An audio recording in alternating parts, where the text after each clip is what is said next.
What's up, guys? This is Taking the Field with Stevie Mac, and on this episode, I want to give you guys my Premier Lacrosse League preseason power rankings for 2021.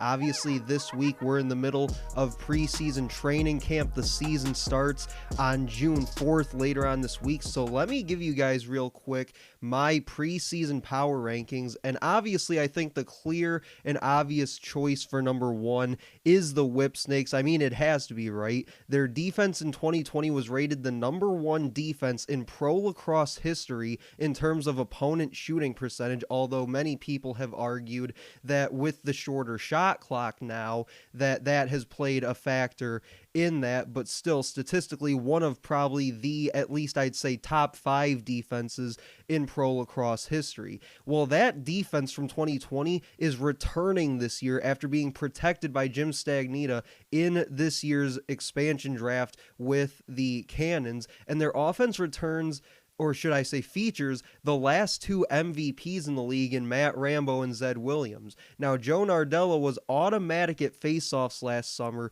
winning 72% of his faceoffs, while also scooping up 65 ground balls and registering 6 points during the championship series. And in the offseason, they lost a guy like Ty Warner to med school. Obviously, good luck to him in his endeavors, but they replaced him with a guy in Charlie Hayes, who was seen as one of the top D mids in the MLL bubble last summer. So I think it'll be interesting to see how he comes into the PLL and adjusts to possibly a slightly bigger role and slightly bigger talent that he's going up against.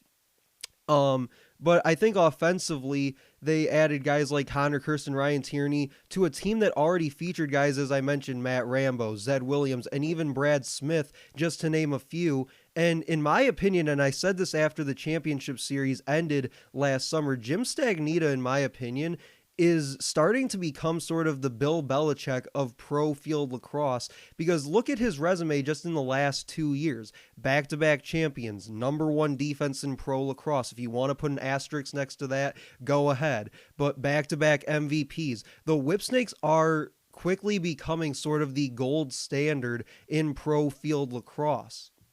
Now, number 2 was interesting for me in these power rankings because I have the Redwoods number 2, but I really went back and forth a lot between the Woods and the Chaos at 2 and 3. So I think you can kind of guess who I have or will have in a minute at number 3, but the Woods came into the offseason, the bulk of the offseason, specifically during draft time with the entry draft, the college draft, all that, with one real clear need, and that was at faceoff, which they definitely, I think, improved upon by drafting T.D. Erlin 4th overall and Charlie Leonard with the final pick, both coming in that college draft. And offensively, they're pretty stacked at attack, which is something that I'll mention throughout this episode with basically each one of these teams that we go over. But they'll have, Kavanaugh, Garnsey, Rob Pinnell comes over from the Atlas, and they'll get Jules Henningberg back on the field after missing 2020 with complications physically due to COVID-19. Obviously, that was a big loss for them last summer, so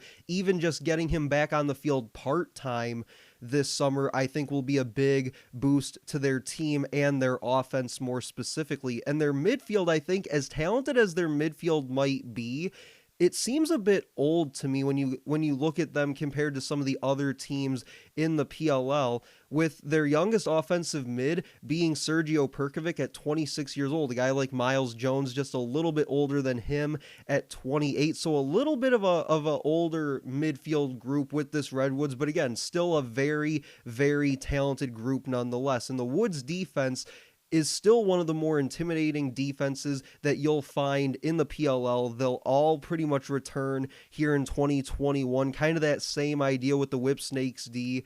And now they have a little bit of a battle going on in training camp at the goalie position. Tim Troutner, obviously, more than likely going to be their day one starter as he's been the last 2 years. But now you've got guys like Jack Kelly and Brian Phipps in camp, making that position a little more interesting, at least in the past few days.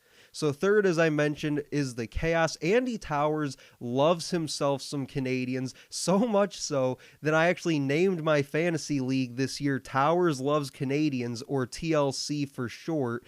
However, that will actually in a way hurt him at the beginning of the year, it looks like, as a number of his players are unable to travel at the start of the season, including Tanner Cook, Curtis Dixon, and Miles Thompson, just to name a few of those. So with everything going on with COVID-19 and different countries like Canada having different restrictions on travel and such like that, obviously when you have a team loaded with Canadians, things like that can come back to bite you in a sense, as it did here. But anytime you can add the NCAA's all-time leading goal scorer in Mac O'Keefe to your offense, you're doing something right, in my opinion, and that's exactly what he did in this spring's college draft. The offense might be the deepest it's ever been under Towers with this Chaos team, with the likes of Curtis Dixon once they get him back, Josh Byrne, Austin Stotts, and Chris Cloutier, another guy that the Atlas traded away. Cloutier now with the Chaos.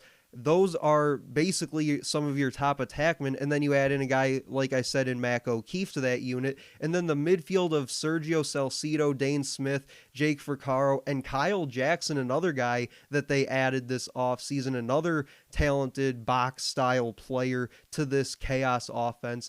And when you look at the defensive side of the ball, Blaze Reardon is the two-time goalie of the year, despite what Matt Gaudette might tell you if you remember back to the championship series and the chirping that went on there. But again, two-time goalie of the year kind of speaks for itself. And I like what they did at faceoff, losing Tommy Kelly to expansion, but they replaced him with Max Adler in the entry draft to help Austin Henningsen at the stripe this year. So the Chaos and Redwoods, I think, like I said, could easily go 2 and 2A. You could flip-flop them however you want, but that's how I have them going in the year. And then rounding out the top 4, I have the Archers. Now, the Archers showed somewhat of a 2-quarterback system last summer by running their offense through Grant Ament, who played at X, obviously, but he led the team in points and assists last summer. And they also ran it through Tom Schreiber from the midfield. The attack is loaded, just like I think you can make the case for any of these 8 teams. And it'll be interesting to see who comes out of the box for the Archers from that attack unit. I think the fan favorite is Connor Fields to do so, with guys like Ament, Marcus Holman, and Will Manny at the attack spots primarily, and then adding Trey LeClaire, who is another one of those guys in the league that's unable to travel currently, and Jeff Traynor to the midfield to go with Tom Schreiber will be a lethal grouping for sure once they get all 3 of those guys together. And then you look at the defensive side of the ball, they drafted Jared Connors to back up Scott Ratliff at LSM, and I think that was a very solid move coming in the first round, one of the first few picks of the college draft this spring.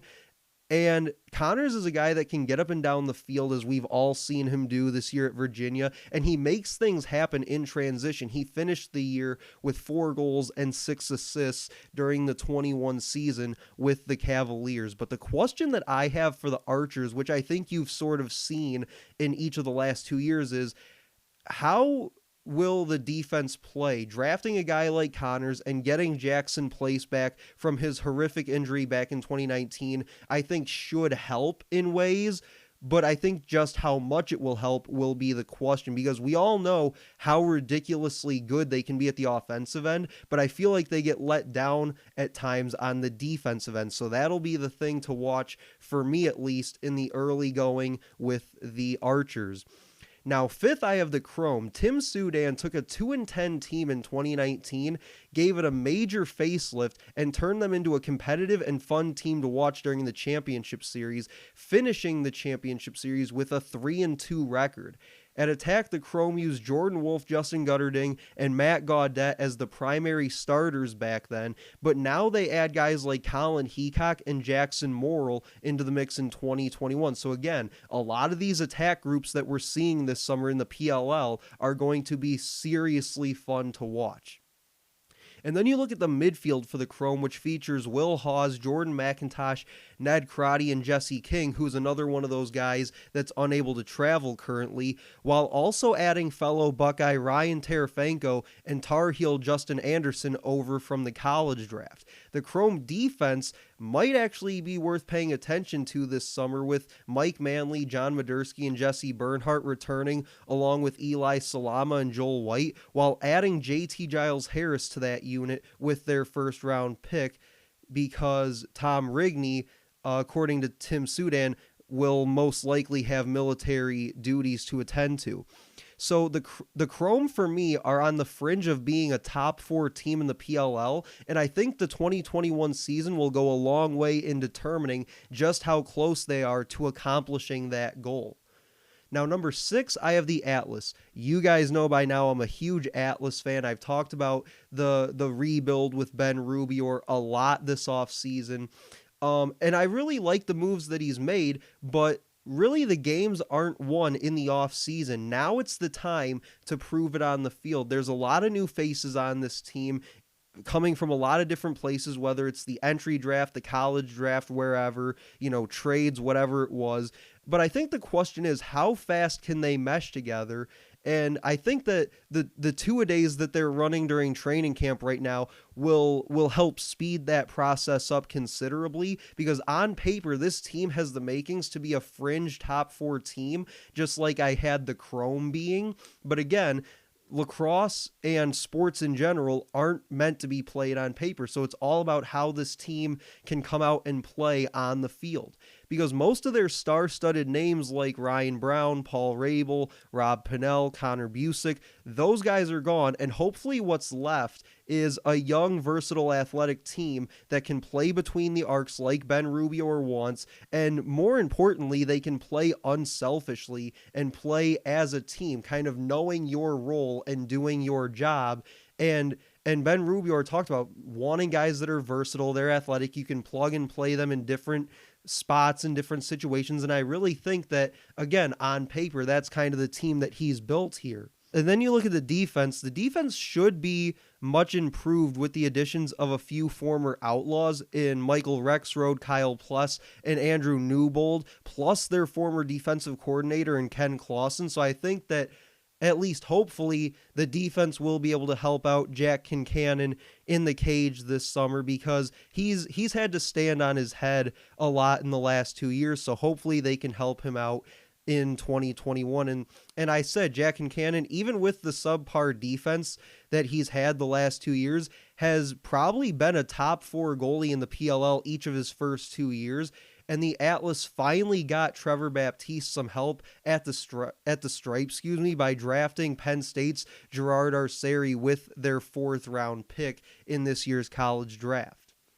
Now, 7th, I have the Water Dogs. Kieran McCardle, Ryan Brown, and Michael Krause on attack just sounds so lethal until you realize that Andy Copeland was actually able to go out and get Michael Sowers with the 2nd overall pick in this year's college draft, which just makes this attack unit even more unfair to think about. The midfield should help complement the attack, I think, with guys like Connor Kelly, Drew Snyder, and then Mikey Schlosser coming over from the MLL, and a guy like Zach Curry as well. And defensively, the Water Dogs turned a 3rd round pick in 2021 into Eli Gobrecht to pair with Chris Sabia, Ben Randall, and Liam Burns. I think Noah Richard, if I remember correctly, has military service coming this summer, so they might not have him available. But for the guys that they will have available, that is a very solid defensive group to have in front of any one of the goalies that they currently have in camp, such as Charlie Cipriano or Matt DeLuca. And then they also went out and acquired Dylan Ward as well and brought him into the fold at goalie too. So I think the Water Dogs will be another one of those interesting teams to see how they progress in year 2 as a club under a guy like Andy Copeland. And then lastly, I have the Cannons, because they are the unknown this year, just like the Water Dogs were in 2020. And that's why the Water Dogs, to me, get a bump over the Cannons. But I also couldn't put the Water Dogs over the Atlas necessarily, because I think that the Atlas will be a whole different team here in 2021. One that I think the league isn't necessarily ready for. But again, with them, it all comes down to how do they mesh together? How do they get in sync with each other and how do they play as a whole team and not just a few individuals. But as for the Cannons, as we round out this episode, they have a nice balance, I think, between young talent and seasoned veterans. But the problem with them, I think, is that they'll have to lean heavily on that veteran core in 21 and 2022, as Sean Quirk was aggressive in assembling his roster by especially trading away a lot of their draft capital in order to do so. And you can look at a trade like the Paul Rabel trade, for example, as giving up some decent draft capital in order to acquire a player who's now into his mid-30s. But I will say that Sean Quirk did use one of his few college picks that he had in this year's draft to acquire Jack Keelty out of Notre Dame, who should go well with some of the young pieces they have on defense, such as Reese Eddy, Curtis Corley, and Jake Pulver, all being mentored by one of the best to ever play that position in Brody Merrill. And offensively, they have Bryce Wasserman, Andrew Q, and Lyle Thompson. Anytime you have Lyle Thompson on your attack, I think you'll be more than okay offensively. And Shane Jackson, another guy, if you want to throw him in the mix as well, could make for an electric attack unit, while the hope in the midfield is that guys like Connor Busick's 2020 season was a bit of an anomaly for him, and other guys like Josh Courier and Max Tuttle can be sort of supporting pieces to that loaded attack group that I mentioned. But that is my power rankings for the PLL this summer. Let me know what you guys think. Again, I can go either or with the Redwoods and Chaos at 2 and 3, but let me know if I ranked somebody too high or maybe too low as we get set here for June 4th and the start of the PLL season. But that'll do it for me. I'll talk to you guys later.